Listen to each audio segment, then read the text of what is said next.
Thank you. Welcome. ಸಖತ್ತಾಗಿ ಮಾತ್ರ. Thanks. Super. ನಾ ಕಟ್ಟ ಚಾ ಕುಡಿಯೋಕೆ ಕೊಟ್ಮೇಲೆ ಈ ಥರ ಕಟ್ಟ ಚಾ ಅಂದ್ರೆ ಈ ಥರ ಒಂದು ದಿವಸ ಕೊಡೋದಿಲ್ಲ.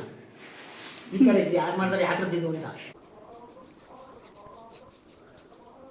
ಹಾಯ್ ಫ್ರೆಂಡ್ಸ್, ಎಲ್ರಿಗೂ ನಮಸ್ತೆ. Welcome back to my channel. ಇವತ್ತು ನಾನು ನಿಮಗೆ ಒಂದು ಸ್ಪೆಷಲ್ ಟೀ ಮಾಡೋದು ಹೇಗೆ ಅಂತ ತೋರಿಸ್ತೀನಿ. ತುಂಬಾ ಹೆಲ್ತ್ ಬೆನಿಫಿಟ್ ಇರೋವಂತಹ ಟೀನ ತೋರಿಸ್ತಿದ್ದೀನಿ ನೋಡಿ. ಎಲ್ರಿಗೂ ಗೊತ್ತಿರುತ್ತೆ, ಹಳ್ಳಿ ಕಡೆ ಶಂಖಪುಷ್ಪ ಹೂವು ಬೇಲಿ ಮೇಲೆಲ್ಲ ಬೆಳೆದಿರುತ್ತೆ, ಎಲ್ರಿಗೂ ಕೂಡ ಗೊತ್ತಿರುತ್ತೆ ಹಳ್ಳಿಯವ್ರಿಗೆ. ಸಿಟಿ ಕಡೆಯವರು ಈಗ ಇದ್ರ ಬೆನಿಫಿಟ್ನ ತಿಳ್ಕೊಂಡು ಪಾಟಲ್ಲಿ ಹಾಕ್ಕೊಂಡು ಮನೆ ಹತ್ರನೇ ಬೆಳೆಸ್ಕೊತಿದ್ದಾರೆ. ಅಷ್ಟು ಹೆಲ್ತ್ ಬೆನಿಫಿಟ್ ಇದೆ ಈ ಶಂಖಪುಷ್ಪ ಹೂವಿಂದ. ಏನೇನು ಹೆಲ್ತ್ ಬೆನಿಫಿಟ್ ಅಂತ ಮುಂದೆ ಹೇಳ್ತಾ ಹೋಗ್ತೀನಿ. ಹಾಗೆ ಇದನ್ನು ಹೇಗೆ ಮಾಡೋದು ಅಂತಲೂ ಕೂಡ ಹೇಳ್ತಾ ಹೋಗ್ತೀನಿ. ಸುಮ್ಮನೆ ಹೇಳ್ತಿಲ್ಲ, ನನಗೂ ಕೂಡ ಎಕ್ಸ್ಪೆರಿಮೆಂಟ್ ಮಾಡಿಕೊಂಡು ನನಗೂ ವರ್ಕ್ ಆದಮೇಲೆ ನಿಮಗೆ ಹೇಳ್ತಿದ್ದೀನಿ. ನಾನು ಕೂಡ ತುಂಬಾ ವೆಯ್ಟ್ ಇದ್ದೆ. ಈ ಟೀ ಮಾಡಿಕೊಂಡು ರೆಗ್ಯುಲರಾಗಿ ಕುಡಿಯೋದ್ರಿಂದ ವೆಯ್ಟ್ ಲಾಸ್ ಆಗಿದ್ದೀನಿ. ಯಾವ ಥರ ಮಾಡೋದು, ನಮ್ಮ ಸುತ್ತಮುತ್ತ ಇರೋವಂಥ ನ್ಯಾಚುರಲ್ ಅರ್ಬ್ಸ್ನ ಯೂಸ್ ಮಾಡಿಕೊಂಡು ಹೇಗೆ ಮಾಡೋದು ಅಂತ ಹೇಳ್ಕೊಡ್ತೀನಿ. ಇನ್ನು ಈ ಹೂವಿನ ಬಗ್ಗೆ ಸ್ವಲ್ಪ ತಿಳಿದುಕೊಳ್ಳೋಣ. 3 ಟೈಪ್ಸ್ ಆಫ್ ಕಲರ್ ಇರುತ್ತೆ. ಫುಲ್ ವೈಟ್ ಇರುತ್ತೆ, ಲೈಟ್ ಪಿಂಕ್, ಹಾಗೆ ಬ್ಲೂ ಕಲರು. ಎಲ್ಲ ಕಲರ್ ಫ್ಲವರ್ಗಳಿಗಿಂತ ಈ ಬ್ಲೂ ಕಲರ್ ಫ್ಲವರಲ್ಲಿ ತುಂಬ ಹೆಲ್ತ್ ಬೆನಿಫಿಟ್ ಇದೆ. ನಾವು ಕನ್ನಡದಲ್ಲಿ ಶಂಖಪುಷ್ಪ ಅಂತ ಹೇಳ್ತೀವಿ, ಸಂಸ್ಕೃತದಲ್ಲಿ ಗಿರಿಕರ್ಣಿಕಾ ಅಂತ ಹೇಳ್ತಾರೆ, ಹಾಗೆ ಆಯುರ್ವೇದದಲ್ಲಿ ಅಪರಾಜಿತ ಅಂತ ಹೇಳಿ ಬಳಸ್ತಾರೆ, ಇಂಗ್ಲೀಷಲ್ಲಿ ಬಟರ್ಫ್ಲೈ ಪೀ ಅಂತ ಹೇಳ್ತಾರೆ. ಮನೆಯಲ್ಲೇ ಸಿಗೋ ನ್ಯಾಚುರಲ್ ಇಂಗ್ರೀಡಿಯೆಂಟ್ಸಿಂದ ಟೀ ಮಾಡೋದು ಹೇಗೆ ಅಂತ ನೋಡೋಣ ಬನ್ನಿ. ಈಗ ನೀವು ನೋಡ್ತಾ ಇದ್ದೀರಲ್ಲ, ಇದು ಲೆಮನ್ ಗ್ರಾಸ್ ಅಂತ ಹೇಳಿ, ಕನ್ನಡದಲ್ಲಿ ನಿಂಬೆ ಹುಲ್ಲು ಅಂತ ಹೇಳ್ತೀವಿ. ನ್ಯಾಚುರಲ್ ಆಗಿ ಒಳ್ಳೆ ಫ್ಲೇವರ್ ಇರುತ್ತೆ. ಇದನ್ನು ಈ ಟೀನಲ್ಲಿ ಹೇಗೆ ಬಳಸೋದು ಅಂತ ಹೇಳ್ತಾ ಹೋಗ್ತೀನಿ. ಇದನ್ನೆಲ್ಲನೂ ಕೂಡ ನಾನು ಮನೆ ಹತ್ರನೇ ಬೆಳೆಸ್ಕೊಂಡಿದ್ದೀನಿ. ಇನ್ನು ಇದು ಶುಂಠಿ, ಎಲ್ರಿಗೂ ಗೊತ್ತಿರುತ್ತೆ ಬಿಡಿ. ಶುಂಠಿನೂ ಕೂಡ ನಾನು ಮನೆ ಹತ್ರ ಬೆಳೆಸಿರೋದ್ರಲ್ಲೇ ಫ್ರೆಶ್ ಆಗಿ ತಗೋತಾ ಇದ್ದೀನಿ. ಇನ್ನು ಎಲ್ಲರೂ ಮನೆ ಹತ್ರನೂ ತುಳಸಿ ಕಾಮನ್ ಆಗಿದ್ದೇ ಇರುತ್ತೆ. ತುಳಸಿನೂ ಕೂಡ ಈ ಟೀನಲ್ಲಿ ಆ್ಯಡ್ ಮಾಡ್ಕೋಬೋದು. ಟೀ ಮಾಡೋಕ್ಕೆ ಮೊದಲು ಹೂವನ್ನ ನೀಟಾಗಿ ಕ್ಲೀನ್ ಮಾಡ್ಕೋಬೇಕು, ಅದ್ರ ತೊಟ್ಟನೆಲ್ಲ ತೆಗಿಬೇಕು. ಇದರೊಳಗಡೆ ಸಮ್ಟೈಮ್ ಹುಳಗಳೆಲ್ಲ ಇರುತ್ತೆ, ನೋಡಬೇಕು. ಕ್ಲೀನ್ ಮಾಡೋದ್ರಿಂದ ಹುಳಗಳಿದೆಯೋ ಇಲ್ವೋ ಅಂತ ಗೊತ್ತಾಗುತ್ತೆ. ಇದು ಲೆಮನ್ ಗ್ರಾಸು, ಹಾಗೆ ಇದು ಮಿಂಟು, ಇದು ತುಳಸಿಗೂ ಮಿಂಟ್ಗೂ ಡಿಫ್ರೆನ್ಸ್ ಇದೆ ನೋಡಿ, ಗೊತ್ತಾಗುತ್ತೆ. ಸ್ವಲ್ಪ ಶುಂಠಿನ ತೊಗೊಂಡಿದ್ದೀನಿ. ಶುಂಠಿ ಹಾಕೋದ್ರಿಂದ ಶೀತ ಕಫ ಎರಡೂ ಕೂಡ ಕಡಿಮೆ ಆಗುತ್ತೆ. ಸ್ವಲ್ಪ ಲೆಮನ್ ಗ್ರಾಸ್ನ ತೊಗೊಂಡಿದ್ದೀನಿ. ಲೆಮನ್ ಗ್ರಾಸ್ ಹಾಕೋದ್ರಿಂದ ಜೀರ್ಣಕ್ರಿಯೆ ಚೆನ್ನಾಗಾಗುತ್ತೆ, ಹಾಗೆ BP ಕೂಡ ಕಡಿಮೆ ಆಗುತ್ತೆ ಅಂತ ಹೇಳ್ತಾರೆ.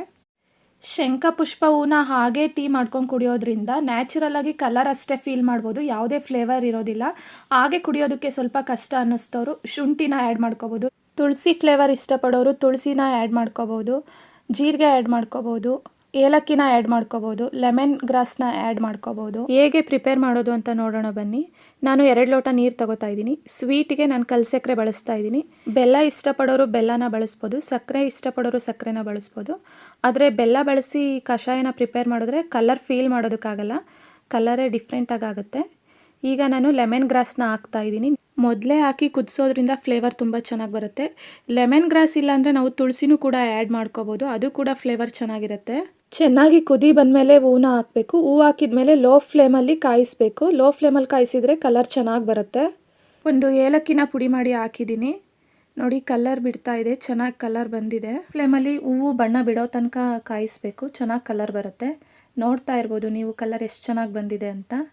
ಶಂಖಪುಷ್ಪ ಹೂವಿನ ಟೀನ ರೆಗ್ಯುಲರ್ ಆಗಿ ಯೂಸ್ ಮಾಡೋದ್ರಿಂದ ಮೆಮೊರಿ ಪವರ್ ಇನ್ಕ್ರೀಸ್ ಆಗುತ್ತೆ, ಮೈಗ್ರೇನ್ ತಲೆನೋವು ಕೂಡ ಕಡಿಮೆ ಆಗುತ್ತೆ, ಹಾಗೆ ಸ್ಟ್ರೆಸ್ ಕಡಿಮೆ ಆಗುತ್ತೆ, ನರ್ವ್ ಸಿಸ್ಟಮ್ಸು ಚೆನ್ನಾಗಿರುತ್ತೆ. 1 ದಿನ 2 ದಿನಕ್ಕೇ ರಿಸಲ್ಟ್ ಗೊತ್ತಾಗಲ್ಲ, ರೆಗ್ಯುಲರ್ ಆಗಿ ಯೂಸ್ ಮಾಡ್ತಾ ಇದ್ದರೆ ರಿಸಲ್ಟ್ ಗೊತ್ತಾಗುತ್ತೆ. ಹಾಗೆ ಸೈಡ್ ಎಫೆಕ್ಟ್ ಕೂಡ ಏನೂ ಇರಲ್ಲ, ಹೆಲ್ತ್ಗೆ ತುಂಬ ಒಳ್ಳೆಯದು. ಲೆಮನ್ ಫ್ಲೇವರ್ ಇಷ್ಟ ಅಂತ ಹೇಳಿ ನಾನು ಲೆಮನ್ ಗ್ರಾಸ್ ಹಾಕ್ಕೊಂಡು ಮಾಡಿಕೊಂಡೆ. ಮನೇಲಿ ಎಲ್ರಿಗೂ ಸ್ವಲ್ಪ ಶೀತ ಕೆಮ್ಮು ಆಗಿತ್ತು, ಹಾಗಾಗಿ ಅವರಿಗೆ ಶುಂಠಿ ತುಳಸಿನ ಹಾಕ್ಬಿಟ್ಟು ಮಾಡಿಕೊಡ್ತಾ ಇದ್ದೀನಿ. ಇದನ್ನು ಹೇಗೆ ಸಿಂಪಲ್ಲಾಗಿ ಪ್ರಿಪೇರ್ ಮಾಡೋದು ಅಂತ ನೋಡೋಣ ಬನ್ನಿ. ನಾನು 4 ಲೋಟ ನೀರನ್ನ ತೊಗೊಂಡಿದ್ದೀನಿ. ಇದಕ್ಕೆ ಸ್ವೀಟ್ಗೆ ಕಲ್ಸಕ್ಕರೆ ಹಾಕ್ಕೋತಾ ಇದ್ದೀನಿ, ಹಾಗೆ ಫ್ಲೇವರ್ಗೆ ಶುಂಠಿ, ಹಾಗೆ ತುಳಸಿ ಎಲೆ ಮತ್ತು ಮಿಂಟ್ ಎಲೆಗಳನ್ನು ಹಾಕ್ತಾಯಿದ್ದೀನಿ. ಇದು ಚೆನ್ನಾಗಿ ಕುದಿ ಬಂದಮೇಲೆ ಹೂವನ್ನ ಹಾಕ್ಕೋಬೇಕು. ಹೂವು ಹಾಕಿದ್ಮೇಲೆ ಲೋ ಫ್ಲೇಮಲ್ಲಿ ಚೆನ್ನಾಗಿ ಕಾಯಿಸಬೇಕು, ಕಾಯಿಸಿದರೆ ಕಲರ್ ಚೆನ್ನಾಗಿ ಬರುತ್ತೆ. ಮೊದಲೇ ಹೂವು ಹಾಕಿ ಕಾಯಿಸೋಕೆ ಹೋಗಬಾರ್ದು, ಚೆನ್ನಾಗಿ ಕುದಿ ಬಂದಮೇಲೆ ಹೂವು ಹಾಕಿ ಲೋ ಫ್ಲೇಮಲ್ಲಿ ಕಾಯಿಸಬೇಕು, ಆವಾಗ ಕಲರ್ ತುಂಬ ಚೆನ್ನಾಗಿ ಬರುತ್ತೆ. ನಾನು ಇದಕ್ಕೆ ಸ್ವಲ್ಪ ಪಿಂಕ್ ಸಾಲ್ಟು ಮತ್ತು ಕಾಳು ಮೆಣಸು ಏಲಕ್ಕಿನ ಪುಡಿ ಮಾಡಿ ಹಾಕ್ತಾಯಿದ್ದೀನಿ. ಚೆನ್ನಾಗಿ ಕುದಿ ಬಂದಮೇಲೆ ಹೂವು ಹಾಕಿ ಲೋ ಫ್ಲೇಮಲ್ಲಿ ಕಾಯಿಸಬೇಕು, ಆವಾಗ ಕಲರ್ ತುಂಬ ಚೆನ್ನಾಗಿ ಬರುತ್ತೆ. ಎಷ್ಟು ನ್ಯಾಚುರಲ್ ಆಗಿ ಕಲರ್ ಬಂದಿದೆ ನೋಡ್ಬೋದು. ಆನ್ಲೈನಲ್ಲಿ ಕೂಡ ಸಿಗುತ್ತೆ, ಆನ್ಲೈನಲ್ಲಿ ಸಿಗೋವಂಥದ್ದು ಇಷ್ಟು ನ್ಯಾಚುರಲ್ ಆಗಿ ಕಲರ್ ಬರಲ್ಲ. ನೋಡಿ ಎಷ್ಟು ನ್ಯಾಚುರಲ್ ಆಗಿ ಬಂದಿದೆ. ಆ ಫ್ರೆಶ್ ಫ್ಲವರ್ಗೂ ಟೀಗೂ ಕಲರ್ ಡಿಫ್ರೆನ್ಸ್ ಇಲ್ಲ, ಅಷ್ಟು ಚೆನ್ನಾಗಿ ಕಲರ್ ಬಂದಿದೆ. ಬ್ಲೂ ಟೀನ ಹೇಗೆ ಮಾಡೋದು ಅಂತ ನೋಡಿದ್ರಿ ಅಲ್ವಾ, ಅದೇ ಬ್ಲೂ ಟೀನ ಸಿಂಪಲ್ಲಾಗಿ ಪಿಂಕ್ ಟೀ ಆಗಿ ಹೇಗೆ ಕನ್ವರ್ಟ್ ಮಾಡೋದು ಅಂತ ತೋರಿಸ್ತೀನಿ ನೋಡಿ. ಈ ಬ್ಲೂ ಟೀಗೆ ಸ್ವಲ್ಪ ನಿಂಬೆಹಣ್ಣಿನ ರಸನ ಹಾಕಿದ್ರೆ ಕೆಮಿಕಲ್ ರಿಯಾಕ್ಟ್ ಆಗಿ ಪಿಂಕ್ ಕಲರ್ ಆಗುತ್ತೆ. ಏನಕ್ಕೆ ಕೆಮಿಕಲ್ ರಿಯಾಕ್ಟ್ ಆಗುತ್ತೆ ಅಂದರೆ ನಿಂಬೆಹಣ್ಣಲ್ಲಿ ಸಿಟ್ರಿಕ್ ಆ್ಯಸಿಡ್ ಇರುತ್ತೆ, ಅದು ಕಲರ್ನ ಚೇಂಜ್ ಮಾಡುತ್ತೆ ನ್ಯಾಚುರಲ್ ಆಗಿ. ಕಲರ್ ಹೇಗೆ ಚೇಂಜ್ ಆಯಿತು ಅಂತ ನೀವೇ ನೋಡ್ಬೋದು. ನಿಂಬೆಹಣ್ಣು ಹಾಕ್ಕೊಂಡು ಕುಡಿಯೋದ್ರಿಂದ ವಿಟಮಿನ್ ಸಿ ಇರುತ್ತೆ. ವಿಟಮಿನ್ ಸಿ ರಿಚ್ ಇರೋದ್ರಿಂದ ಇಮ್ಯುನಿಟಿ ಸಿಸ್ಟಮ್ ಚೆನ್ನಾಗಿ ಬೂಸ್ಟ್ ಆಗುತ್ತೆ. ಈ ವ್ಲಾಗ್ ನಿಮಗೆ ಇಷ್ಟ ಆದರೆ ದಯವಿಟ್ಟು ಒಂದು ಲೈಕ್ ಮಾಡಿ, ಕಮೆಂಟ್ ಮಾಡಿ, ಹಾಗೆ ಶೇರ್ ಕೂಡ ಮಾಡಿ. Thank you. ಸೂಪರ್ ಆಯ್ತು. ಸೂಪರ್. ನಾ ಕಟ್ಟ ಚಾ ಕುಡಿಯೋಕೆ ಕೊಟ್ಟು ಈ ಥರ ಕಟ್ಟ ಚಾ ಅಂದ್ರೆ ಈ ಥರ ಒಂದಿಷ್ಟು ಕೊಡ್ತೀನಿ. ಈ ಥರ ಇದೆ ಯಾರು ಮಾಡ್ತಾರೆ ಯಾತ್ರದ್ದು ಅಂತ ಯಾತ್ರದ್ದು ಇದು ಅಂಕಲ್ ನೀಲಿ ಕಲರ್ ಹೂ ಸಿಗುತ್ತಲ್ಲ ಶಂಖಪುಷ್ಪ, ಹಾಂ ಅದರದ್ದು. ಸಖತ್ತಾಗಿದೆ ಮಾತ್ರ. Thank you for watching.